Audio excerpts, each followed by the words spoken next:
Welcome વિદ્યાર્થી મિત્રો। આગળના લેક્ચરમાં આપણે સ્વાધ્યાયના 15મા દાખલા સુધી જોયું। હવે સ્વાધ્યાય દાખલા નંબર 16મો જુઓ। તમને કીધું કે 8 કિલો અને 12 કિલો દળના બે પદાર્થો છે, એને ઘર્ષણ રહિત ગરગડી પરથી પસાર કરી અને ખેંચી ન શકાય એવી એક દોરીના એક છેડે બાંધેલા છે, અને આ દોરડોને છોડી દેવામાં આવે તો તેમાં કેટલો પ્રવેગ પેદા થાય એ આપણે મેળવવાનું છે, અને દોરીમાં તણાવ પણ આપણે મેળવવાનું છે। રકમ પહેલાં આપણે જોઈ લઈએ। એક આવી રીતે ગરગડી છે, આ ગરગડીમાંથી આવી રીતે એક દોરી લટકાવેલી છે, અને દોરીને એક છેડે આ M1 દળ અને બીજે છેડે આ M2 દળ। M1 છે એ 8 કિલો છે અને M2 છે એ 12 kg તમને આપી દીધું। આવી રીતે આને પકડી રાખેલ છે। હવે એને છોડી દેવામાં આવે તો અહીંયા ગુરુત્વાકર્ષણ બળ M2G લાગશે, અને અહીંયા ગુરુત્વાકર્ષણ બળ કેટલું લાગશે? M1G લાગશે। હવે અહીંયા 12 કિલો છે અને અહીંયા 8 કિલો છે, એટલે આ બાજુ ટૂંકમાં બળ વધારે લાગે, આ બાજુ બળ ઓછું લાગે, એટલે આ બ્લોક ટૂંકમાં નીચે જશે અને આ બ્લોક કેવો જશે? ઉપર જશે। માનો કે બ્લોકનો પ્રવેગ છે એ કેટલો છે? A છે, કેમ કે પહેલાં સ્થિર હતો, જેવું તમે મૂકો એટલે માનો કે એમાં A જેટલો પ્રવેગ પેદા થાય, તો આ બ્લોક ટૂંકમાં નીચે જશે અને આ બ્લોક ઉપર જશે। હવે સ્થિર હતો અને એને પ્રવેગ મળશે, એટલે આપણે ખ્યાલ છે જડત્વ આને હોય, જડત્વ છે તો સ્થિર હોય તો કેવો રહેવાનો પ્રયત્ન કરે? સ્થિર। એટલે એને આભાસી બળ લાગશે। કઈ તરફ લાગશે? તો કે ઉપર તરફ। એ જેટલો વાસ્તવિક પ્રવેગ નીચે છે એટલો જ આભાસી પ્રવેગ કેટલો હોય? ઉપર। અને ન્યૂટનની ગતિનો બીજા નિયમ અનુસાર એને ઉપર તરફ કેટલું બળ લાગશે? M2A જેટલું। તો અહીંયા દોરીમાં તણાવ બળ આ રીતે T પેદા થશે। એક જ દોરીમાં હંમેશા તણાવ સરખું હોય, તો આ બ્લોક છે એને ઉપર તરફ કેટલું બળ લાગશે? M2A। હવે આ બ્લોક છે એ કઈ તરફ જાય છે? ઉપર તરફ જાય છે, તો એને આભાસી બળ કઈ તરફ લાગશે? નીચે તરફ, M1A જેટલું। આપણે બસમાં બેઠા હોય, બસ એકાએક ચાલુ થાય તો આપણે કેમ પાછળ ધોકા લાગે, એ જ સેમ આભાસી બળ અહીંયા લાગશે। આ બ્લોક ટૂંકમાં નીચે તરફ જાય એટલે આભાસી બળ M2A ઉપર તરફ લાગશે। આ બ્લોક ઉપર તરફ જાય એટલે આભાસી બળ M1A જેટલું કઈ તરફ લાગશે? નીચે તરફ। ઓકે, તો હવે બ્લોક 1 માટે અને બ્લોક 2 માટે આપણે સમીકરણ લખી નાખીએ। તો બ્લોક M1 માટે તમે શું લખી શકો? ઉપર કયું બળ લાગે? તણાવ બળ T લાગે, અને નીચે બે બળ લાગે, M1A અને M1G। તો તણાવ બળ T બરાબર શું લખી શકો તમે? M1A plus M1G। Block M2 માટે આપણે શું લખી શકીએ? ઉપર ક્યાં ક્યાં બળ લાગે? તણાવ બળ T અને M2A। તો શું લખાય? T plus M2A is equal to શું લખાય? M2G। આને સમીકરણ 1 કહી દો અને આ સમીકરણ 2 કહી દો। સમીકરણ 1 માંથી T ની કિંમત સમીકરણ 2 માં મૂકતા આ જે T ની કિંમત છે એ અહીંયા મૂકી દો, તો સમીકરણ શું થઈ જાય? M1A પ્લસ M1G પ્લસ આ M2A બરાબર શું લખાય? M2G। આમાંથી A ને સામાન્ય કાઢી નાખો, તો એ કૌંસમાં શું થાય? M1 પ્લસ M2, અને M1G ઓલી સાઈડ જાય તો માઇનસ થાય, એટલે M2G માઇનસ M1G। ઓકે, માટે પ્રવેગ A બરાબર M2G માઇનસ M1G ના છેદમાં શું આવશે? M1 plus M2। ઓકે, તો આ રીતે તમે આરામથી પ્રવેગ મેળવી શકો। હવે એમાં કિંમત મૂકી દઈએ આપણે। તો A બરાબર M2 એટલે અહીંયા તમને 12 આપી દીધું, એટલે 12 G ને આપણે સામાન્ય કાઢી નાખીએ, એટલે 12 માઇનસ M1 કેટલું છે? 8। તો 12 માઇનસ 8 ઇન્ટુ G ની કિંમત કેટલી લઈ લઈએ આપણે? 10 છેદમાં M1 પ્લસ M2 એટલે 8 પ્લસ 12 એટલે કેટલા થાય? 20। 12 માંથી 8 જાય તો કેટલા થાય? તો કે 4 ના છેદમાં 2 એટલે 2 મીટર પર સેકન્ડ સ્ક્વેર। આ રીતે તમે આ બે બ્લોક છે એને છોડી દો તો આ બ્લોક ટૂંકમાં નીચે તરફ જશે, આ બ્લોક એટલા જ પ્રવેગથી ઉપર તરફ જશે, અને એ પ્રવેગ કેટલો થશે? તો કે 2 મીટર પર સેકન્ડ સ્ક્વેર। એટલે પ્રતિ સેકન્ડે એના વેગમાં કેટલો વધારો થશે? 2 મીટર પર સેકન્ડનો વધારો થશે। ઓકે, તમને તણાવ બળ મેળવવાનું કીધું, કે આ દોરીમાં તણાવ બળ કેટલું પેદા થાય. તો તણાવ બળ મેળવવું હોય તો સમીકરણ 1 માં કિંમત મૂકી દો પ્રવેગની. સમીકરણ 1 પરથી T બરાબર m1 એટલે અહીંયા કેટલું છે 8 ઇન્ટુ a એટલે આપણે કેટલું મળ્યું 2 એટલે 8 ઇન્ટુ 2 પ્લસ m1 એટલે કે 8 ઇન્ટુ 10 એટલે 8 દુ 16 વત્તા 80 એટલે કેટલા આવશે 96 ન્યૂટન. આ રીતે દોરીમાં જે તણાવ પેદા થશે એ કેટલું થશે 96 ન્યૂટન. તો આ રીતે બંને જે જવાબ છે પ્રવેગ અને દોરીમાં ઉત્પન્ન થતું તણાવ એ બંને મેળવી શકાય. તો આપણે શું કર્યું તો કે આ એક ગરગડી છે, ગરગડીમાં આવી રીતે દોરી બાંધી, એમાં એક આ બાજુ ભારી છે, આ બાજુ હલકો છે, એટલે આ બાજુ ગુરુત્વાકર્ષણ વધારે લાગે, આ બાજુ ઓછું લાગે. એટલે જેવું છોડો એટલે આ બ્લોક એ જેટલા પ્રવેગથી નીચે જાય એટલા જ પ્રવેગથી આ ઉપર જાય. એટલે પછી આપણે શું લખ્યું તો કે બધા બળો લખ્યા. તો અહીંયા m2g કઈ તરફ લાગે ગુરુત્વાકર્ષણ નીચે તરફ.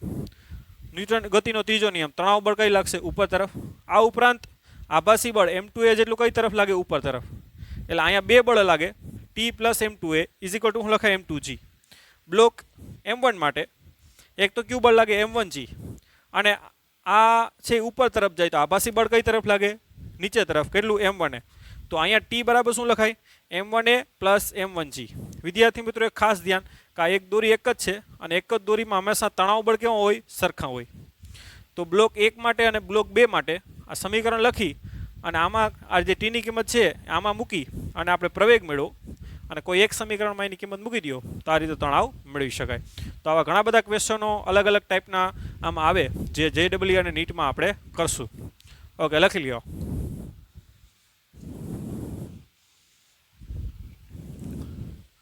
હવે સ્વાધ્યાયનો 17મો દાખલો જોઈએ.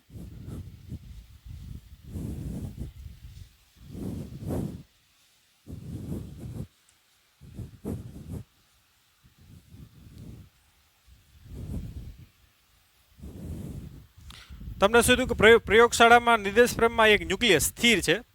ન્યુક્લિયસ એટલે પરમાણુનું કેન્દ્ર. આ સ્થિર છે. ન્યુક્લિયસનું દળ માનો કે m છે અને એના બે નાના ન્યુક્લિયસમાં વિભાજન પામે છે. રેડિયો એક્ટિવિટીની પ્રોસેસ છે જે પણ હોય અને આના ટૂંકમાં બે ટુકડા થાય છે.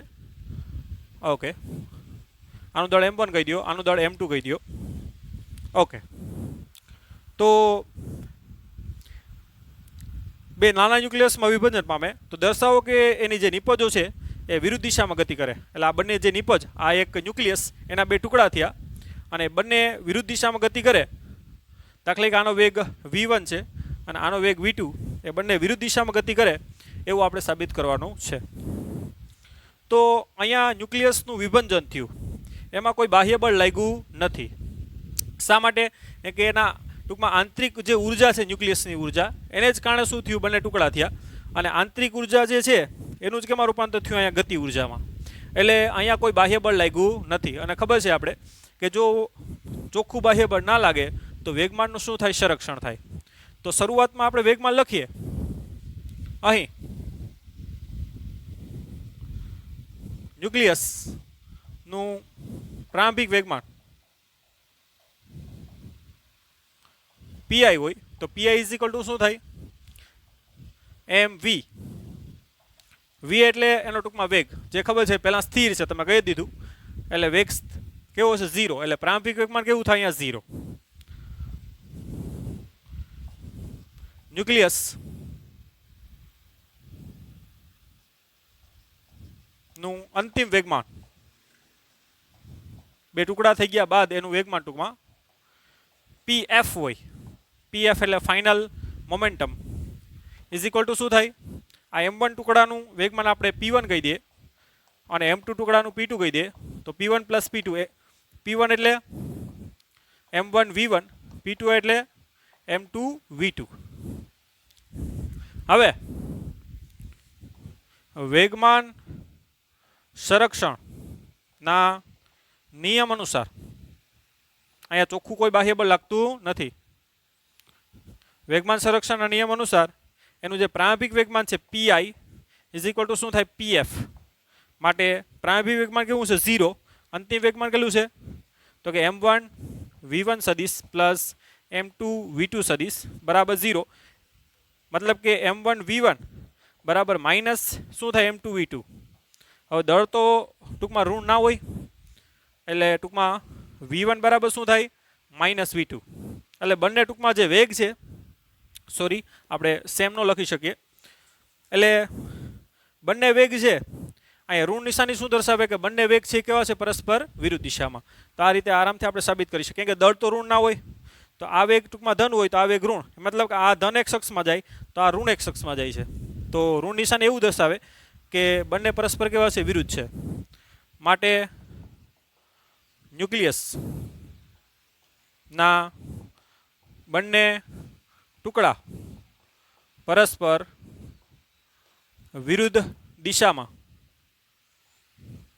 ગતિ કરશે. માઇનસ નિશાની એવું દર્શાવે એવું કોઈ જરૂર નથી કેમ કે માઇનસ નિશાની આપણે ખ્યાલ જ છે બરાબર. તો આ રીતે તમે આરામથી સાબિત કરી શકો વેગમાન સંરક્ષણના નિયમનો ઉપયોગ કરીને. તો લખી લ્યો આ છે સ્વાધ્યાયનો દાખલા નંબર 17. હવે સ્વાધ્યાય દાખલા નંબર 18 ની રકમ વાંચીએ.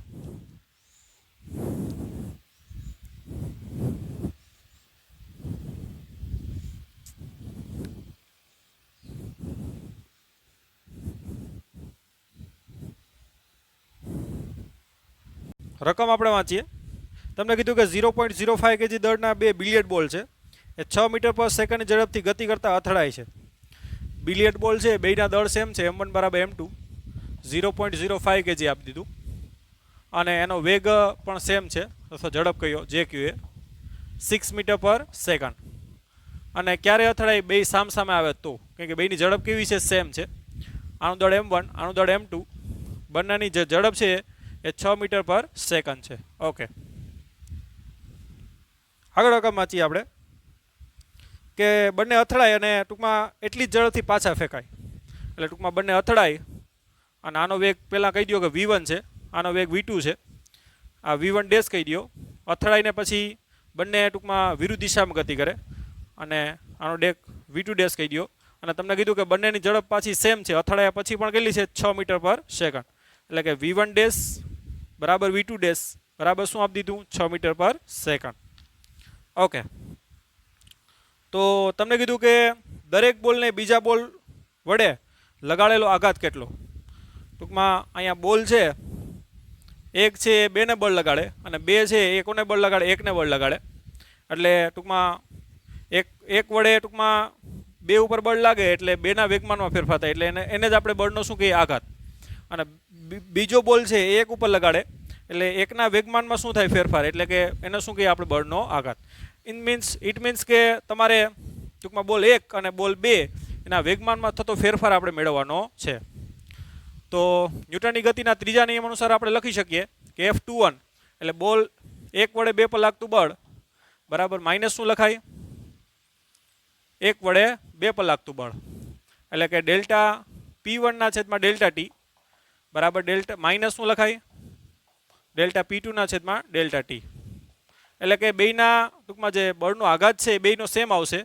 એકનો ધન આવશે ને એકનો કેવો આવશે ઋણ આવશે. તો ગમે એકનો આપણે ટૂંકમાં વેગમાનમાં થતો ફેરફાર મેળવીએ તો ડેલ્ટા આપણે ટૂંકમાં P1 મેળવવું હોય તો ડેલ્ટા P1 બરાબર શું થાય તો કે એનું અંતિમ વેગમાન P2 માઇનસ એનું પ્રારંભિક વેગમાન P1 આપણે એના અદિશ સ્વરૂપે જ લખીએ. એટલે ડેલ્ટા P બરાબર શું થાય P2 માઇનસ P1. હવે P2 એટલે M V1 ડેશ ધ્યાન આપજો. ડેલ્ટા P1 ડેશ એટલે કે બોલ એકના વેગમાનમાં થતો ફેરફાર છે. P2 એટલે એનો અંતિમ વેગમાન કેટલું થાય એનો વેગ કેટલો છે V1 ડેશ છે એટલે M V1 ડેશ માઇનસ શું આવશે M V1. M ને સામાન્ય કાઢી નાખો તો કૌંસમાં શું આવશે V1 ડેશ માઇનસ V1. આપણે અદિશ સ્વરૂપે લખીએ છીએ એને M એટલે અહીંયા બોલનું દળ આપી દીધું તમને 0.05. V1 એટલે અહીં ધ્યાન આપજો V1 ડેશ આને આપણે ધન લઈએ તો આને કેટલું લેવું પડે ઋણ એટલે V1 ડેશ કેટલું લખશો તમે -6 અને આ કેટલું છે 6 એટલે -6 અને -6 એટલે કેટલા થાય -12 એટલે -12 પંચાને કેટલા થાય 60 ના છેદમાં 100 એટલે કેટલા આવશે 0.6 એનો એકમ શું થાય kg મીટર પર સેકન્ડ. અહીં માઇનસ આવશે તો આ આવી ગયો બોલ એકના વેગમાનમાં થતો ફેરફાર. બોલ બેના વેગમાનમાં થતો ફેરફાર અહીંથી ડાયરેક્ટ લખી શકો બોલ બેના વેગમાનમાં થતો ફેરફાર આપણે ડેલ્ટા P2 કીધું એને બરાબર શું થાય માઇનસ ડેલ્ટા P1 બરાબર માઇનસ P1 એટલે આપણે મેળવી લીધેલું છે -6 0.6 માઇનસ માઇનસ પ્લસ એટલે એનું કેટલું આવશે 0 + 0.6 kg/s. તો આ રીતે બોલ 1 અને બોલ 2 ના વેગમાંનો થતો ફેરફાર અથવા તો બળનો શું મેળવી શકીએ આઘાત.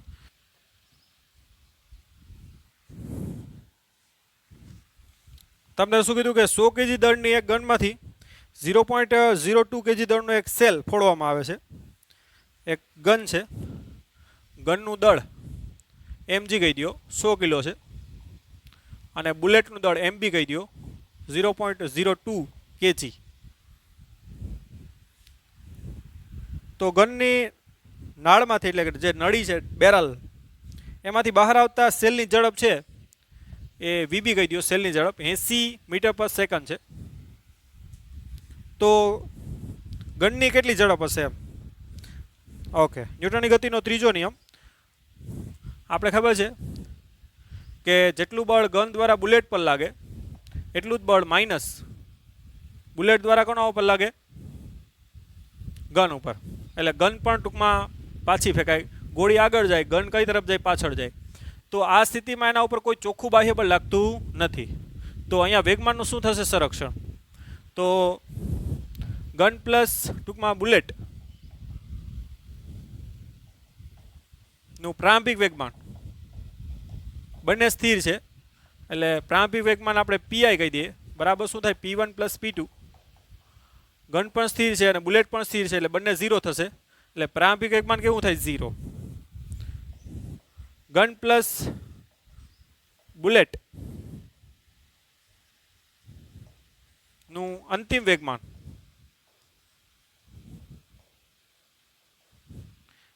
pf કહી દઈએ બરાબર શું થાય P1 dash plus P2 dash કહી દો. P1 ડેશ એટલે ટૂંકમાં અથવા તો અહીંયા ગન છે એનું PG કહી દો, બુલેટ છે એનું કહી દો PB અને અહીંયા PG ડેશ કહી દો અને અહીંયા PB dash. Okay, PG dash એટલે શું થાય? તો કે mg ઇન્ટુ એનો વેગ કહી દો vg જે આપણે મેળવવાનો છે પ્લસ mb ઇન્ટુ vb. હવે આપણે લખી શકીએ કે વેગમાનનું સંરક્ષણ થાય એટલે કે વેગમાન સંરક્ષણના નિયમ અનુસાર તમે શું લખી શકો? pi બરાબર pf.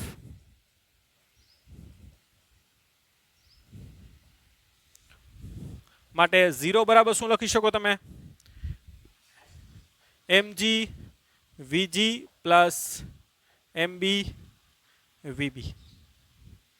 માટે ટૂંકમાં આપણે vg મેળવવું હોય તો vg બરાબર શું થાય? તો કે માઇનસ mb vb ના છેદમાં શું આવશે? vg sorry mg. તો કિંમત મૂકી દો.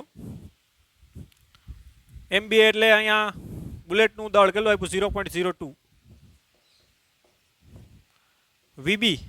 vb એટલે અહીંયા બુલેટનો વેગ કેટલો છે? તો કે 80 છેદમાં mg એટલે ગનનું દળ કેટલું છે? તો કે 100 કિલો. તો કેલ્સીમાં કરીએ આપણે 0.02 ગુણ્યા 80 ગુણ્યા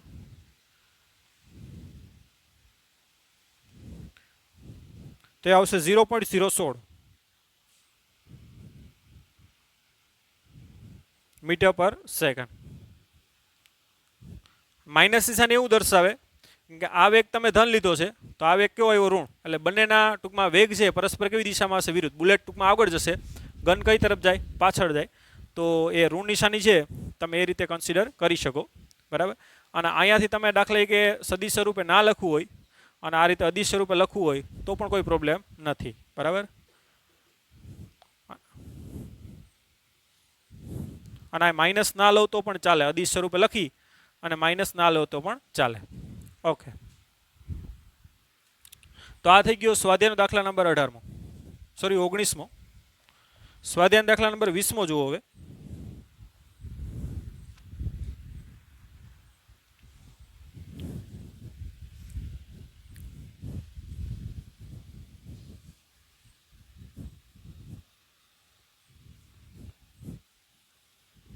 તો એકદમ સિમ્પલ છે, વેગમાનનો અહીંયા સંરક્ષણનો ઉપયોગ કરી અને આરામથી તમે આ દાખલા સોલ્વ કરી શકો.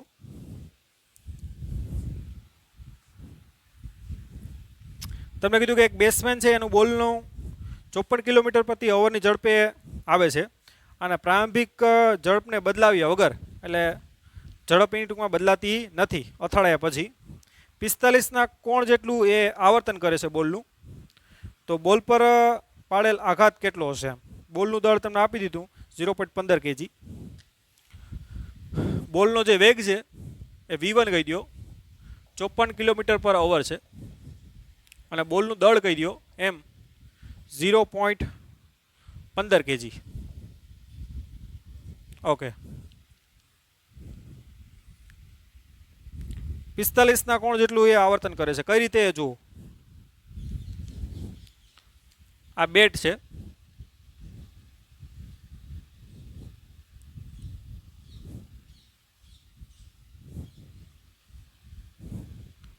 બોલ આ રીતે આવે છે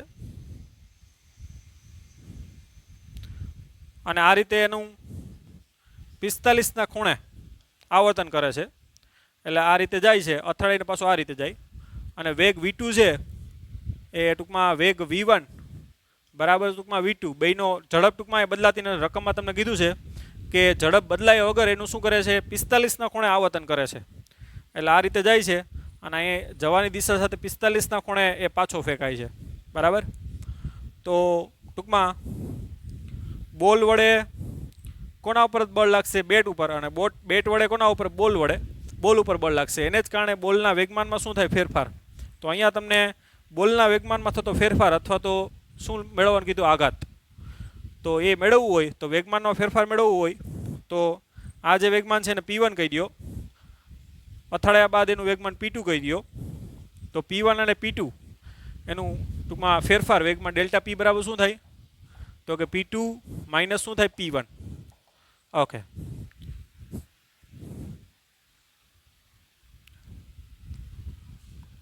તો ડેલ્ટા p બરાબર, હવે ટૂંકમાં એનું મૂલ્ય મેળવવું હોય તો આપણે ખ્યાલ છે, હવે અહીંયા તમે p1 બરાબર p2 બે સેમ છે બરાબર p બરાબર mv, એમ v1 કહી દો અથવા v2 કહી દો, કેમ કે બેયના વેગ સેમ છે, તો એ પહેલાં આપણે પહેલેથી મેળવી લઈએ. એમ એટલે કેટલું છે? 0.15, અને અહીંયા ઝડપ કેટલી છે? 54 ગુણ્યા 1000 ભાગ્યા 3600, એટલે કેટલા આવશે? 15 મીટર પર સેકન્ડ, એટલે ગુણ્યા 15, એટલે 15 ગુણ્યા 15 એટલે 225 ભાગ્યા 100, એટલે 2.25 kg મીટર પર સેકન્ડ. ટૂંકમાં p1 બરાબર p2 બરાબર p, કેમ કે બેયના વેગ સેમ છે એટલે બેયના વેગમાન સરખા હતા. હવે અહીં ધ્યાન આપજો, હવે ડેલ્ટા p એટલે એનું મૂલ્ય, તો p1 અને p2 વચ્ચેનો ખૂણો કેટલો છે? અહીં ધ્યાન આપજો, આમ જાય તો p1 અને p2 વચ્ચેનો ખૂણો વાસ્તવમાં આ થાય, આ 45, તો આ કેટલો થાય? 135. તો ટૂંકમાં p1 અને p2 વચ્ચેનો ખૂણો કેટલો થાય? 135. તો આપણે ડેલ્ટા p મેળવવું હોય આનું મૂલ્ય, કેમ કે આ સદિશ રાશિ છે, તો એનું મૂલ્ય આ રીતે આપણે ખ્યાલ હોય છે, p1 square plus p2 square minus છે એટલે શું આવશે? 2p1 p2 cos 100 કેટલા આવશે? 35. આપણે સદિશના નિયમમાં આ બધી ભણી ચૂક્યા છે કે ભાઈ આ p1 અને p2 એની બાદબાકી સદિશ સ્વરૂપે કઈ રીતે થાય? આ રીતે એની વચ્ચેનો ખૂણો લઈ અને એની બાદબાકી આપણે કરવાની થાય. ઓકે, તો ડેલ્ટા p1 બરાબર p2 બરાબર p આપણે ખ્યાલ છે, એટલે p સ્ક્વેર વત્તા p square minus 2p square cos 135, એટલે આ મેળવી લ્યો cos 135 એટલે શું લખાય? 90 વત્તા 45, અને કેટલામું ચરણ થાય? બીજા ચરણમાં cos કેવો હોય? ઋણ હોય. cosનું શું થાય? sin, એટલે sin 45 બરાબર કેટલા થાય? 1/√2, તો એ આવશે 1/√2, પણ કેવા આવશે? માઇનસ. ઓકે,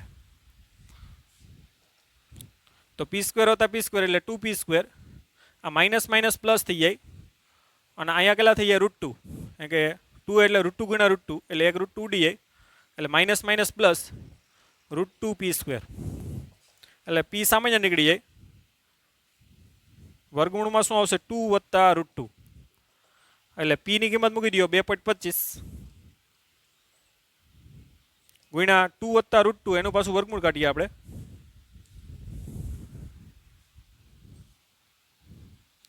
એટલે 2 વત્તા √2 એટલે 1.41. 41 42 કરી નાખો. એનું પાછું √2 એનું રૂટ કાઢો તો એ આવશે 1.84.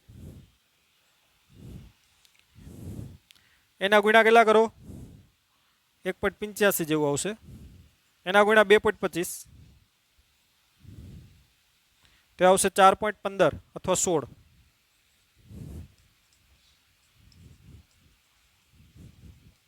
તો આ રીતે વેગમાનનો ફેરફાર મેળવી શકો અથવા તો બળનો આઘાત. બરાબર, બેટ વડે બોલ પર લાગતું બળ અથવા ટૂંકમાં એના વડે લાગતા બળ વડે ટૂંકમાં વેગમાનમાં શું થાય ફેરફાર. ઓકે, તો આ રીતે આરામથી મળી શકો. તમને શું કીધું કે ભાઈ એક બોલ આવે છે, બેટ્સમેન શું કરે છે એની ઝડપ બદલાયા વગર 45ના ખૂણે જેટલું શું કરે આવર્તન કરે છે. એટલે આમ દિયો અને આથી 45ના ખૂણે આમ જશે. ઝડપ બદલાતી નથી એટલે v1 બરાબર v2 બરાબર 54 બરાબર 15 મીટર પર સેકન્ડ. બોલનું તમને દળ આપી દીધું. એટલે અહીંયા ટૂંકમાં બળનો આઘાત અથવા તો વેગમાનનો ફેરફાર મેળવવાનું કીધું. તો ડેલ્ટા પી બરાબર શું થાય એનું ભટકાયા પછી એનું વેગમાન p2 થઈ ગયું. પહેલાં કેટલું હતું p1. તો અહીંયા ટૂંકમાં દિશા બદલાય છે. વેગમાનનું મૂલ્ય બદલાતું નથી પણ શું બદલાય દિશા બદલાય. એટલે વેગમાનનું ફેરફાર p2 માઇનસ p1. હવે p1 બરાબર p2 બરાબર p બરાબર આપણે પહેલેથી મેળવી લીધું. તો ડેલ્ટા પી ટૂંકમાં આનું આ મૂલ્ય કેટલું થાય તો કે આની વચ્ચેનો ખૂણો કેટલો છે. તો ધ્યાન આપજો ખાસ, આ સદિશ આ રીતે થાય કે આ તો શીર્ષ અને પૂછ વચ્ચેનો ખૂણો થાય 45. બે પૂછો વચ્ચેનો ખૂણો કેટલો થાય 135. તો ટૂંકમાં આનું મૂલ્ય કેટલું થાય તો કે p1² + p2². અહીંયા માઇનસ આવશે કેમ કે આપણે તફાવત મેળવી છે, બાદબાકી છે અહીંયા. એટલે -2p1 p2 એની વચ્ચેનો ખૂણો કેટલો છે 135. એટલે p1 બરાબર p2 બરાબર p મૂકી દીધું. બરાબર, એટલે પછી મેથેમેટિકલી છે. તો આ રીતે વેગમાનનો ફેરફાર અથવા બળનો આઘાત મેળવી શકાય. તો આ થઈ ગયો સ્વાધ્યાય દાખલા નંબર 20મો. હવે સ્વાધ્યાયનો દાખલા નંબર 21મો જુઓ.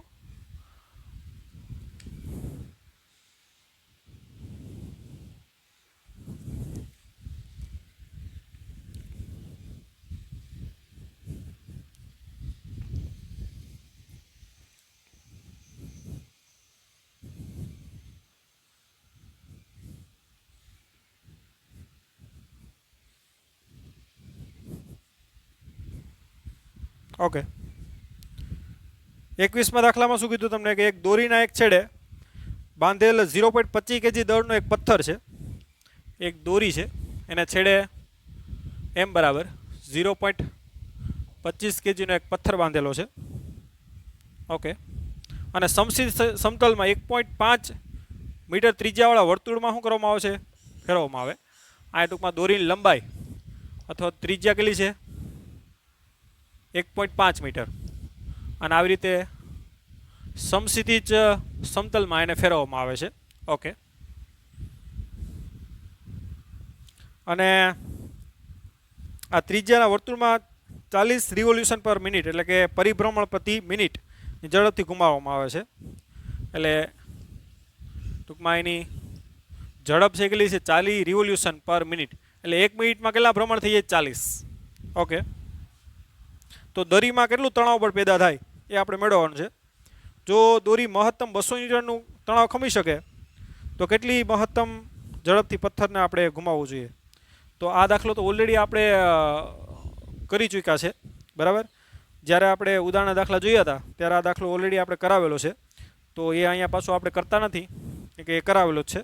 તો હવે નેક્સ્ટ આપણે સ્વાધ્યાયનો 22મો જોઈએ. બરાબર, ઓકે, ઉદાહરણ સાથે કરાવેલું છે, તમે જોઈ લેજો.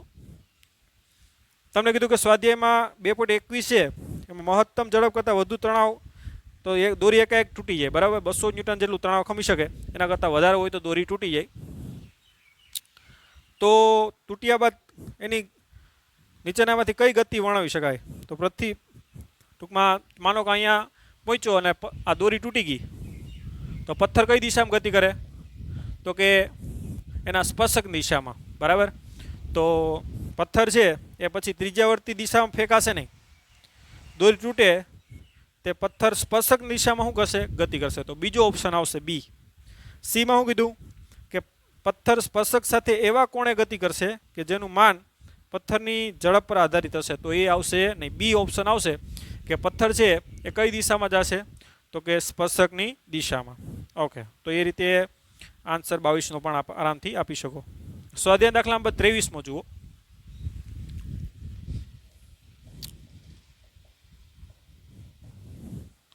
એમાં તમને 4 ક્વેશ્ચન અલગ અલગ આપેલ છે કે ખાલી અવકાશમાં ઘોડાગાડીને ખેંચી શકાતી અથવા તો દોડી શકતો નથી. તો શા માટે? કે ખાલી અવકાશ છે એમાં કોઈ પ્રકારનું ઘર્ષણ બળ હોતું નથી, બરાબર. તો ટૂંકમાં ખાલી અવકાશમાં ઘર્ષણ બળ ન લાગવાને કારણે ટૂંકમાં એના ઉપર કોઈ ટોર્ક પેદા થશે નહીં. તો પૈડું છે એ ફરી નથી શકવાનું, અથવા તો ઘોડો છે એ પણ ચાલી શકે નહીં. કેમ કે ખાલી અવકાશમાં ઘર્ષણ બળ શું છે? ગેરહાજર હોય. અને ઘર્ષણ બળને જ કારણે આપણે ખ્યાલ છે કે દાખલા તરીકે કોઈ વ્હીલ છે તો અહીંથી ટૂંકમાં બળ લગાડો તો સામે ઘર્ષણ બળ લાગે એફ, તો જ આની શું થઈ શકે? ગતિ થઈ શકે. તો આ રીતે ખાલી અવકાશમાં ઘર્ષણ બળની ગેરહાજરીને કારણે ટૂંકમાં એને ગાડીને ખેંચી અથવા તો ઘોડો છે દોડી શકે નહીં. ઓપ્શન ટૂંકમાં ક્વેશ્ચન બી જો કે ઝડપથી ગતિ કરતી બસ એકાએક અટકે ત્યારે મુસાફરો તેમની બેઠકથી આગળ તરફ ખેંચાય છે. તો શા માટે? એ કે ખ્યાલ છે કે જ્યારે બસ ટૂંકમાં ગતિ કરતી હોય ત્યારે બસમાં બેઠેલા તમામ વ્યક્તિઓ પણ એટલી જ ઝડપથી શું કરતા હોય? ગતિ કરતા હોય. હવે જ્યારે ઓચિંતાની બ્રેક મારે તો આપણું જડત્વ છે એ બસ તો ટૂંકમાં એકાએક સ્થિર થઈ જાય બ્રેક લાગવાના કારણે, પણ આપણું જે બોડી છે એ ગતિમાં છે તો ગતિમાં શું રાખે? જાળવી રાખવાનો પ્રયત્ન કરે. એટલે આપણે ગતિમાન જડત્વને કારણે એને ટૂંકમાં આભાસી બળ લાગે છે, અને આભાસી બળ લાગવાને કારણે આપણે ટૂંકમાં કઈ તરફ ખેંચાઈએ? આગળ તરફ ખેંચાઈએ. જે તો આપણે ટોપિકમાં એની પૂરેપૂરી ડિસ્કશન કરેલી છે. પછી સી કે ઘાસ કાપતા મશીનને ધકેલવા કરતાં ખેંચવું સહેલું રહે. તો શા માટે? તો એમાં ટૂંકમાં આપણે વ્યવસ્થિત રીતે એને સમજવું પડશે.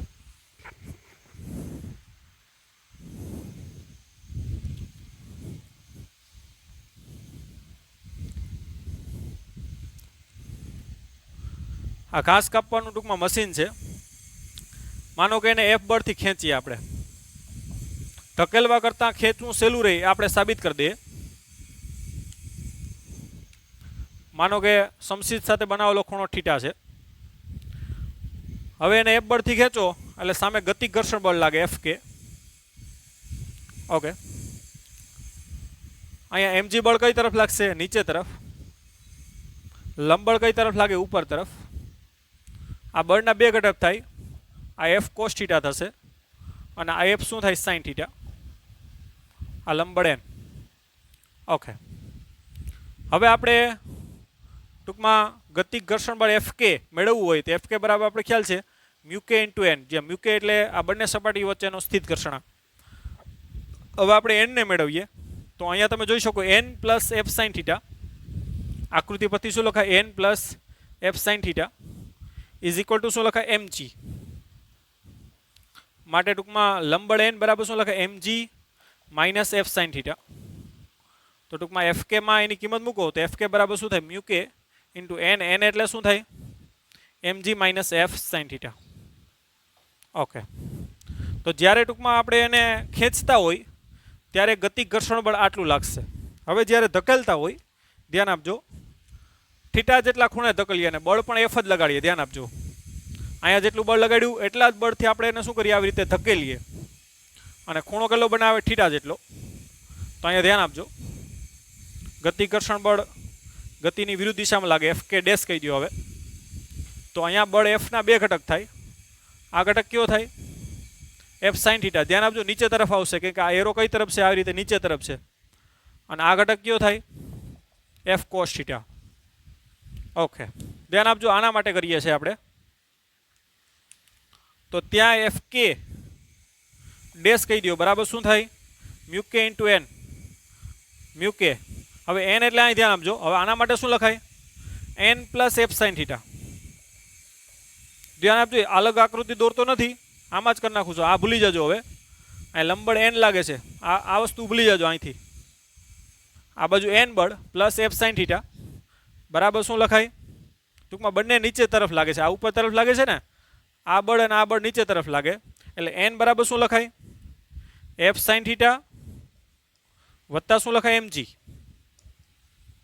માટે એફ કે ડેશ બરાબર મ્યુ કે ઇન્ટુ એન એટલે શું લખાય? F sine theta plus mg. તો તમે અહીંયા જોઈ શકો કે અહીંયા જે ટૂંકમાં એફ સાઇન થીટા છે એ ટૂંકમાં બાદ થાય છે આમાંથી એમજીમાંથી, અને અહીંયા એફ સાઇન થીટા એમજીમાં શું થાય, એડ થાય.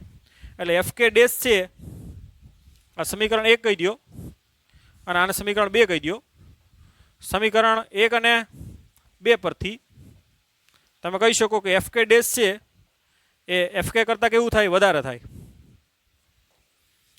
માટે તમે કહી શકો કે આ ઘાસ કાપવાનું જે મશીન છે એને ટૂંકમાં ધકેલવા કરતાં આ રીતે આને ધકેલવું કહેવાય. ખેંચવું કેવું રહે, સરળ રહે. કારણ કે ખેંચો ત્યારે ઘર્ષણ બળ ઓછું લાગે છે, ગતિ ઘર્ષણ બળ, અને જ્યારે એને ધકેલો ત્યારે ઘર્ષણ બળ કેવું લાગે છે, ગતિ ઘર્ષણ બળ વધારે લાગે. તો આ રીતે આપણે કોઈ પણ વસ્તુ છે એને ટૂંકમાં ધકેલવું હોય તો વધારે બળ લગાડવું પડે. એનું કારણ જ એ છે કે આપણો જ આ જે એફ બળ છે ને એનો ટૂંકમાં એફ સાઇન થીટા ઘટક છે એ લંબબળમાં શું કરે, વધારો કરે. અને લંબબળમાં વધારો થાય તો ઘર્ષણ બળ ગતિ ઘર્ષણ બળમાં પણ શું થાય, વધારો. એટલે તમે ડેઇલી લાઈફમાં પણ આ વસ્તુ ફીલ કરો છો કે કોઈ પણ વસ્તુ છે એને તમારે એક જગ્યાએથી બીજી જગ્યાએ લઈ જવી હોય ઘસેડીને, તો એને ધકેલવા કરતાં એને ખેંચવું જ કેવું રહે, સરળ રહે.